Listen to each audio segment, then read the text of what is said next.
David Copperfield by Charles Dickens, Chapter 35, Depression. As soon as I could recover my presence of mind, I proposed to Mr. Dick to take possession of the bed which Mr. Peggotty had lately vacated. I tried to ascertain whether Mr. Dick had any understanding of the causes of this sudden and great change in my aunt's affairs. As I might have expected, he had none at all.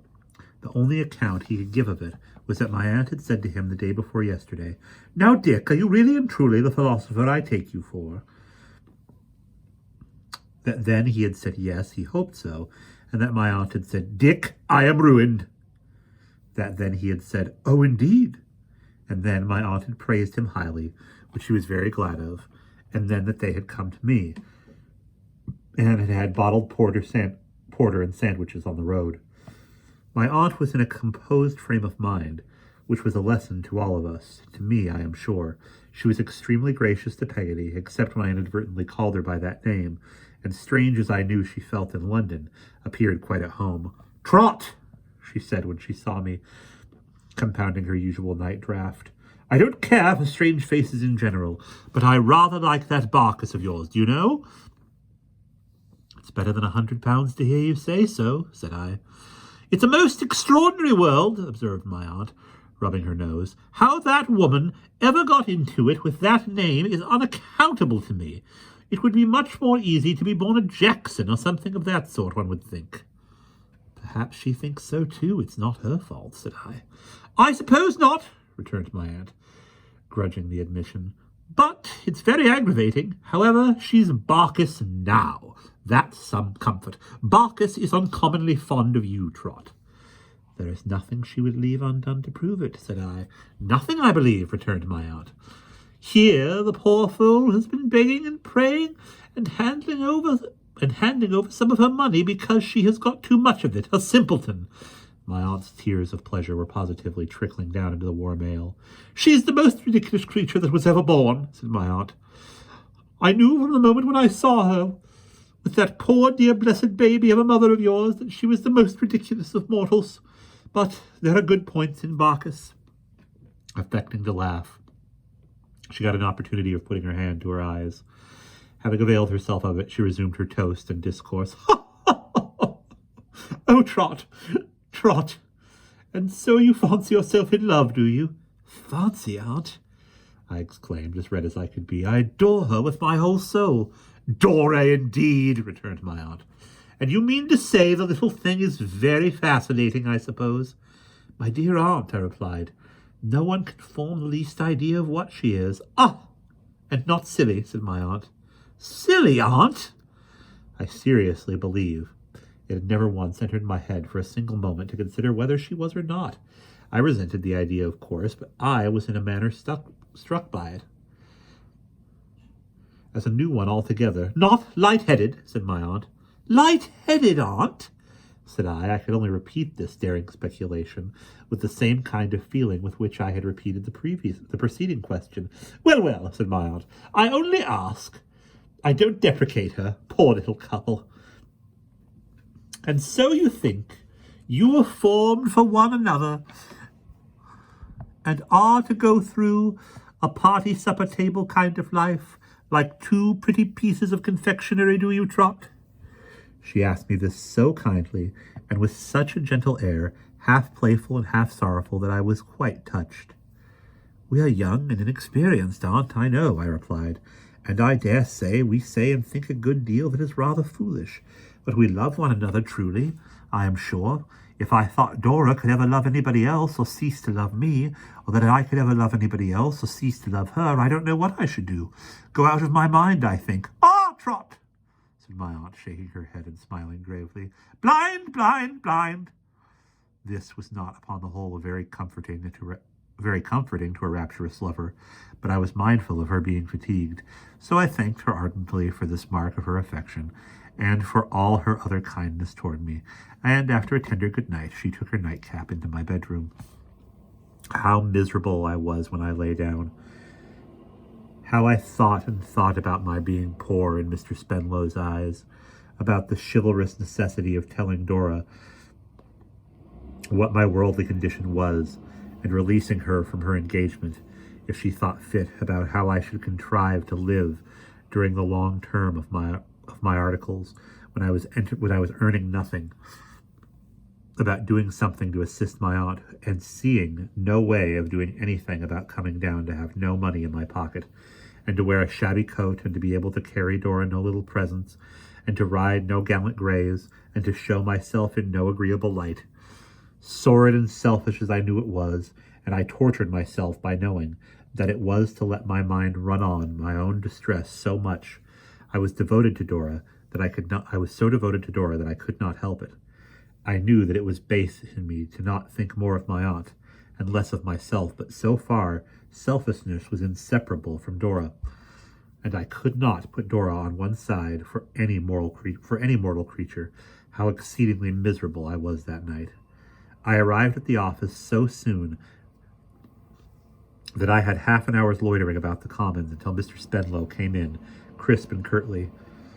"How are you, Copperfield?" he said. "Fine morning." "Beautiful, sir," said I. "Could I say a word to you before you go into court?" "By all means," he said. "Come into my room." I followed him into his room, and he began putting on his gown and touching himself up before a little glass he had hanging inside a closet door. "I am sorry to say," said I, "that I have had some rather disheartening intelligence from my aunt." "No," said he. "Dear me, not paralysis, I hope." It has no reference to her health, sir," I replied. "She has met with some large losses. In fact, she has very little left indeed." "You astound me, Copperfield," cried Mr. Spenlow. I shook my head. "Indeed, sir," said I, "her affairs are so changed that I wish to ask you whether it would be possible, at a sacrifice on our part, at some portion of a premium, of course," I put in, this on the spur of the moment, warned by the blank expression of his face, "to cancel my articles." What it cost me to make this proposal, nobody knows. It was like asking as a favor to be sentenced to transportation from Dora. "To cancel your articles, Copperfield? Cancel?" I explained with tolerable firmness that I really did not know where my means of subsistence were to come from, unless I could earn them for myself. I had no fear for the future, I said, and I laid great emphasis on that, as if to imply that I should still be decidedly eligible for a son-in-law one of these days, but for the present I was thrown upon my own resources. "I am extremely sorry to hear this, Copperfield," said Mr. Spenlow. "Extremely sorry. It is not usual to cancel articles for any such reason. It is not a professional course of proceeding. It is not a convenient precedent at all, far from it. At the same time—" "You are very good, sir," I murmured, anticipating a concession. "Not at all. Don't mention it," said Mr. Spenlow. "At the same time, I was going to say, if it had been my lot to have my hands unfettered, if I had not a partner, Mr. Jorkins—" My hopes were dashed in a moment, but I made another effort. "Do you think, sir," said I, "if I were to mention it to Mr. Jorkins—" Mr. Spenlow shook his head discouragingly. "Heaven forbid, Copperfield," he replied, "that I should do any man an injustice, still less Mr. Jorkins. But I know my partner, Copperfield. Mr. Jorkins is not a man to respond to a proposition of this peculiar nature. Mr. Jorkins is very difficult to move from the beaten track. You know what he is." I am sure I knew nothing about him, except that he had originally been alone in the business, and now lived by himself in a house near Montague Square, which was fearfully in want of painting, that he came very late of a day and went away very early, and that he never appeared to be consulted about anything, and that he had a dingy little black hole of his own upstairs, where no business was ever done, where there was a yellow old cartridge paper pad upon his desk, unsoiled by ink, and reported to be 20 years of age. "Would you object to my mentioning it to him, sir?" I asked. "By no means," said Mr. Spenlow. "But I have some experience of Mr. Jorkins, Copperfield. I wish it were otherwise, for I should be happy to meet your views in any respect. I cannot have the least objection to your mentioning it to Mr. Jorkins, Copperfield, if you think it worth while." Availing myself of this permission, which was given with a warm shake of the hand, I sat thinking about Dora and looking at the sunlight stealing from the chimney-pots down the wall of the opposite house until Mr. Jorkins came. I then went up to Mr. Jorkin's room and evidently astonished Mr. Jorkins very much by making my appearance there. "Come in, Copperfield," said Mr. Jorkins. "Come in." I went in and sat down and stated my case to Mr. Jorkins, pretty much as I had stated it to Mr. Spenlow. Mr. Jorkins was not by any means an awful creature one might have expected by a large, mild, smooth-faced man of 60, who took so much snuff that there was a tradition in the Commons that he lived principally on that stimulant, having little room in his system for any other article of diet. "You have mentioned this to Mr. Spenlow, I suppose?" said Mr. Jorkins when he had heard me very restlessly to an end. I answered, "Yes," and told him that Mr. Spenlow had introduced his name. "He said I should object?" asked Mr. Jorkins. I was obliged to admit that Mr. Spenlow had considered it probable. "I am sorry to say, Mr. Copperfield, I can't advance your object," said Mr. Jorkins nervously. "The fact is, but I have an appointment at the bank, if you'll have the goodness to excuse me." With that, he rose in a great hurry and was going out of the room, when I made bold to say that I feared then that there was no way of arranging the matter. "No," said Mr. Jorkins, stopping at the door to shake his head. "Oh, no, I object, you know," which he said very rapidly, and went out. "You must be aware, Mr. Copperfield," he said, looking restlessly at the door again, "if Mr. Spenlow objects—" "Personally, he does not object, sir," said I. "Oh, personally," repeated Mr. Jorkins in an impatient manner. "I assure you there is an objection, Mr. Copperfield, hopeless. What you wish to be done can't be done. I really have got an appointment at the bank." With that he fairly ran away, and, to the best of my knowledge, it was 3 days before he showed himself in the Commons again. I left the office and went homeward. I was trying to familiarize my mind with the worst, when a hackneyed chariot coming after me and stopping at my very feet occasioned me to look up.